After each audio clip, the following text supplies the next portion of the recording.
Alright guys, welcome back to the channel. Hope you're all doing well, and I know this is a long awaited video. As I said before on my last video, and I posted up on a post that, you know, I was going to go maybe every 2 weeks or maybe a month in changing up, you know, the videos. One, there was like getting a bit too much. It was getting a bit too much on top. Two, obviously work life and home life was coming into play and stuff, and to be fair, I just really didn't have the time to do anything, you know, to upload. And you know, these take time when you're doing these videos. As much as I wanted to, by the time I was getting home after doing 10-hour shifts in work, it was just getting a bit too much for me, and also having a few personal problems at home. I'm going to be honest, and I'm just going to be transparent with you guys. And you know, yeah, I've had a few issues there personally, so but thankfully they've all been addressed, and you know, and everything's looking back on track. But I have neglected the tank, even though it doesn't look like it. I basically cleaned the glass, looked after it in that sense, obviously fed the fish. But obviously this is a fair few weeks after the last video, and a few issues have happened to the tank. The most concerning out of all of them is this white, the green Ceratopia, I think it is here, this one. As you can see, it started to die, and this one here at the back, the red planet, that has also got some cyano, and it started to die as well. That all happened when the heat started to go up, when the heat started to raise, obviously a few weeks back now. My tank rate reached about 27.2 degrees, which it's reached before and there's been no issues. But for some strange reason, this time, those corals especially just didn't like it. Everything else has survived, everything else, no problems whatsoever. In fact, the zoas, especially these yellow ones here, they just absolutely took off and started to thrive. Now they're growing all over the rock. Same with these two really as well.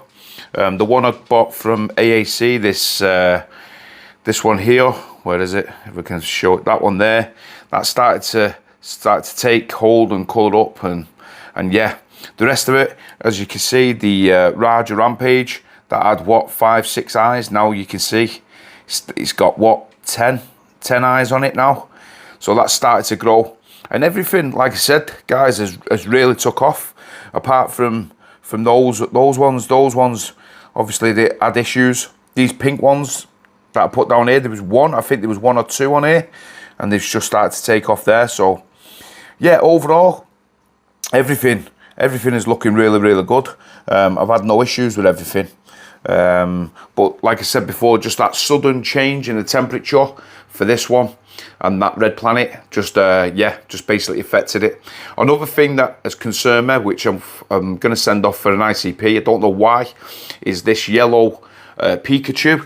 It started to lose a little bit of colour. It's still got this yellow and stuff like that, but it has started to lose colour. I don't know why. I'm still dosing everything I have been dosing, which obviously I've had no issues with, but for some reason it just seems to have started to lose colour. I don't know whether that to be fair did start to go when the temperature started to raise up, so I don't know whether that's had an effect. Now it has started to colour up back. If this Bengai candle will get out of the way, likes to Photoshop everything, but yeah, since the temperature started to raise up, but everything else is looking really good. The torch is fantastic. One thing I am doing though, guys, is I'm going to be getting rid of these two. I've got the Holy Grail there, which is, to be honest, is probably my favourite out of the lot. Well, it's my favourite one out of the lot. It grows absolutely crazy, and I just absolutely love that torch. So what I'm going to do is I'm going to produce more space. I'm going to move these across, and then, like I've said before, I'm going to keep the Dragon Soul. I'm going to keep the Holy Grail, but I'm going to get rid of this indoor, and I'm going to get rid of this Holy Grail as well. One of the fellow reefers has already claimed them. He knows he's getting a good thing from it. So yeah, they'll look really, really good, to be fair, in this tank. And just as we are talking, wow, talk about good timing. This, if you've not already seen, guys, is how clownfish lay the eggs, and they're actually laying them on the actual wall. What it does is the female lays the eggs from a pouch just there. You'll see it and then there's the male, and he goes around and he does his thing. Wow, this is crazy. No way, I've never seen this live. There, as you can see, she's laying the eggs, and there's him fertilizing it. Wow, what a moment. Never thought, I haven't seen that. That's the first day. So yeah, just as we speak, they're laying eggs. That's crazy. But like I said before, yeah, these two are going. I'm going to move this then over here. Clownfish are not probably going to be happy with that, because that is where they lay their eggs now. And yeah, we're gonna get that going there. As for the clams and everything, the clams are all, yeah, well, you can just see for yourself, absolutely massive. Loving life here now in this spot. It just seems to grow forever and ever. This clownfish, this clam just seems to grow forever. Absolutely massive. But I mean, if it gets any bigger, I'm gonna have to do some proper real estate shifting. The rainbow chalice, looking fantastic as always. I mean, the colours on this is just like to take off. Really, really, really bright now. It's just absolutely crazy, to be fair. And one of the live streams, I did get offered money from it. I was so tempted, to be fair, and start growing another piece, but yeah, didn't get rid of it. And to be fair, I probably am happy that probably I didn't get rid of it, to be honest. This sun-kissed bounce is doing well, as always. And like I said, guys, overall the tank is doing really good. I've got no issues with it. I've obviously fragged a lot of this stuff off here, and as you can see, the monitor, I've had to scrape that off because it was going over the grill. So I've had to get rid of that. This Hollywood stunner is just absolutely insane. Probably lovely piece, but I think probably the worst thing I've ever put in my tank. I mean, as you can see, it is a nice, beautiful green and stuff like that, and it's going to obviously overtake all of this section here. But the amount of stuff that I snap off this, and it just grows within a week or so. It's just growing back, and that's obviously, as you can see, I put that little piece of Montipora there. I put that on there anyway, just it was spare, but obviously it's a dead piece, and I basically put that there just because it was going. And yeah, to be honest, it's obviously brown bread, but that is basically because of the sweeper tentacles from the Hollywood stunner. They're just absolutely so large that nothing that goes in its way ever survives. Just the same as the Montipora there starts to whiten out on the sides, and that's just basically where it gets stung. You can't really see it much here on the camera, but basically it is white, and that's just the sweeper tentacles from the Montipora that's stinging it. One thing I do want to mention is a few weeks back, probably, yeah, basically 3-4 weeks ago, I did get the MXM module. I've had a few issues with it, not from the MX module, but when you basically upload the in fact, I'll show you the box. So basically, here's the MX module. Basically, if you don't know what this is like a one-stop where you can basically integrate all of your AI products and your your AI and your Vortex and stuff like that, and basically all integrate into the Neptune app, which is well, it's been talked about for a long time, to be fair, a good year and a half, I believe. But now what this does is you can actually control all of your apps and all of the things you can via your Apex. But as you know, I've got two Apex bars. One of them, the main one, the direct one, worked, but for some reason when I did the upload of you know, basically doing the what's it called now, where you've got to update it all, you've got to make sure that it's all updated. For some reason, the second bar didn't work, and it's still offline as we speak. I think, I'm hoping, to be honest, that it's the fuse, that the fuse went in it on the older style bars. Mine's obviously the older style version bars. is it the EB832 or something like that? I think it is. They have like a chip in it, a fuse, and I think that might have gone on the downloads of it. I don't know. I'm not 100% sure, but I have reached out, and hopefully they're going to send me a fuse. So hopefully that will sort it out. Fingers crossed. At this moment in time, I'm not going to shift it all, but at this moment in time, I've basically got the bars are behind there. So I've got the 2 bars running parallel to each other. But yeah, one of them's offline, and I've just basically shoved a spare one just behind to hopefully get it all sorted. And fingers crossed it'll all be right. The calcium and the elements that I'm dosing, no problems whatsoever. Absolutely kept my tank rock stable, super rock stable. My alkalinity is all but basically what's it running at. My alkalinity is between 8.5 and 9. Never really goes above that, to be honest. It always stays within 0.05, which is great. Calcium I tested, that was 440, I believe it was. But this was a few weeks back. What I'm going to do is I'm going to test it now, and I'm going to see exactly where we stand. So stay tuned, and I'm going to be posting up what the results are on this. So we'll see. We'll all do one together, and fingers crossed they'll stay in the same ballpark. But God knows. Like I said, I haven't tested my tank for, God, it's got to be 4 weeks, 3.5, 4 weeks. The only thing is the alkalinity that's been tested. So we'll see where we stay and where we are. And yeah, can't believe that these clownfish have actually laid eggs while we're online, while we're filming. And yeah, that's quite remarkable, to be fair. But yeah, remarkable fish, and always laying their eggs now on the side glass.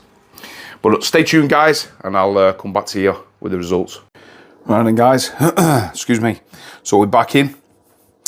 As you can see, we've got the alkalinity. Like I said, I have the I have the KH keeper, but I always double check. With that, we're going to do the calcium salifert test. Always, that's my go-to for my calcium. The high range ppm model on the reagent of the nitrate, and then we've got the lower range phosphate. Now, one thing I do want to mention, I've done this before, so yeah, when you've got these, there's 2 of them. There's the ppm, and I think there's the lower one, the ppb one, which is, you've got to convert it. Make sure that you actually get the right powders. I've come home before in the past and I've had the completely wrong ones. So this is the HI 7131. So these are the powders that you need to use. I think the other one is HI 715, I think it is. Those ones, do not get that, because well, I don't know whether you can actually use them and then you can just convert it. I'm not 100% sure, but this is what you look for, the HI 713. The 25 dash just means that there's 25 sachets in here. So yeah, just to make sure that you do know if you do get in that. I'm sure you do know anyway, but just to make sure that you do, and that, just letting you know. But we'll go back onto this, we'll get them all out and we'll test them and see where we stand. Right, guys, so tried to get it so it was simulating each other, but yeah, missed my timing. But like I said, nitrate on the Hanna checker, I haven't checked for, God, it's got to be 5 months. I've done it on the salifert. It's coming in at really low, or well, 7 ppm, 8 ppm, but I think this is going to be higher, to be fair. Like I said, I don't know. Oh, not much higher. So it's 8.1 on the nitrate. So yeah, slightly lower than well, than I want, really. As you know, I like to run mine between 10 and 15 ppm. I think that's the good spot, the sweet spot. This phosphate, I think, is going to be super low, and I think that is the reason why we're having why we're losing a bit of coloration, especially in the yellows. Yeah, I'm not 100% sure how I'm going to raise the phosphates up, but if my guess would be that it's going to be low. But we'll come back in a minute and we'll see. Right then guys, so we've got 14 seconds. I'm going to edge that it's going to be fairly low, so I'd say 0.05 or 6 maybe. Maybe. I'll be shocked if it's high.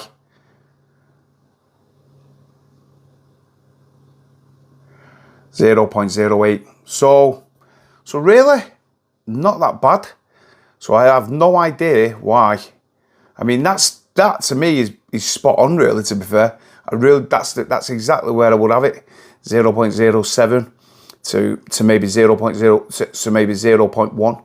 That's really good numbers. So yeah, bit shocked, but we'll have to figure something out. Maybe we'll check the calcium now, see where that goes. Check the magnesium. I mean, they always run higher magnesium anyway, but we'll see.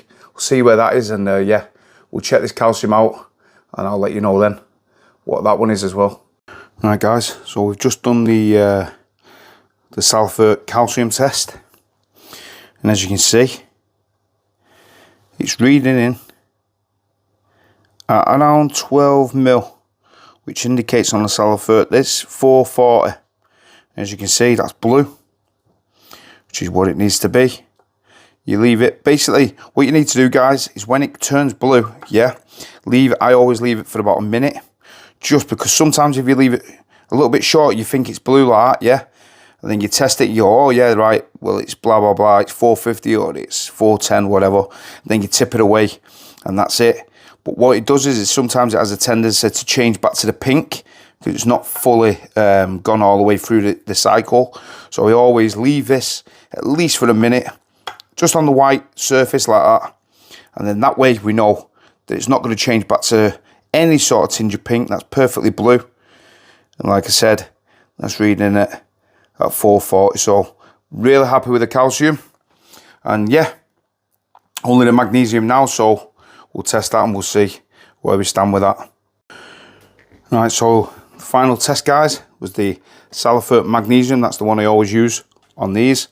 As you can see, we'll move this over here, and it's coming in around, say 9.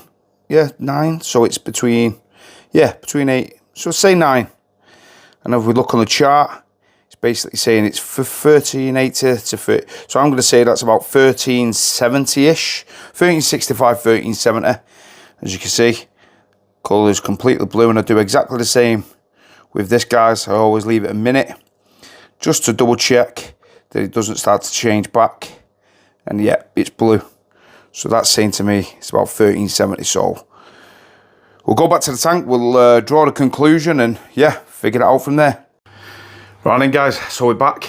So as you can see, those results, to be fair, they're not too bad. And as we stand in here, I've just looked at the reef factory, and my results are coming in at 9.12. So yeah, slightly higher than I usually have it. Like I said, it usually runs between 8.5 and 9. I think, to be honest, I think it's because the reagents are running out. So right at the bottom of the reagent, I need to do that, to be fair, and I've only just seen. So I'll have to do that straight after I get off this video. So yeah, overall, pretty happy with those results. Like I said, 9.1 on alkalinity, 440 calcium, magnesium about 1380, 1375, 1380-ish. That's good enough. I prefer to run higher one, to be fair, so I might have to raise the dosing on that. And like I said, the rest of it, the phosphates, 0.08, and nitrates, which I was pleasantly surprised with, to be fair, of 8.1. So overall, pretty decent results there. Quite happy with those results. And yeah, we'll have to figure out why this the yellowing of this Pikachu is starting to go away. I don't know why. I think it's got to have something to do with the temperature, just like it did, and it affected those two there, to be honest, when we went, and they've never really fully recovered. This one, though, has started to recover. Obviously, these two haven't. This one has started to get a bit of colour back, so obviously I'll start putting more of that. I think I'll put more of that Coral Essentials power food in, give it a good top up, and hopefully let's get some good aminos in here, and yeah, fingers crossed everything will start to look even better than it does. So yeah, overall, guys, like I said, I know it's a long one, but I don't really do these much often now, to be fair. Like I said, going really every monthly. But I really appreciate your support. I love you following me on this journey. I know it's been a bit of a long video, this one, so if you've stayed with me all the way through here, then I really appreciate it. Don't forget, we do our live streams on Friday nights. I believe we've been off a few weeks this week, over the last few weeks, obviously holidays and stuff like that, you know, with our families and things, that takes into effect. But hopefully, fingers crossed, over the next few weeks we'll be up, back and running, and yeah, hopefully we'll see you all there, guys. So once again, thanks for your continued support, really appreciate it, and until next time, I'll see you soon. Take care, guys.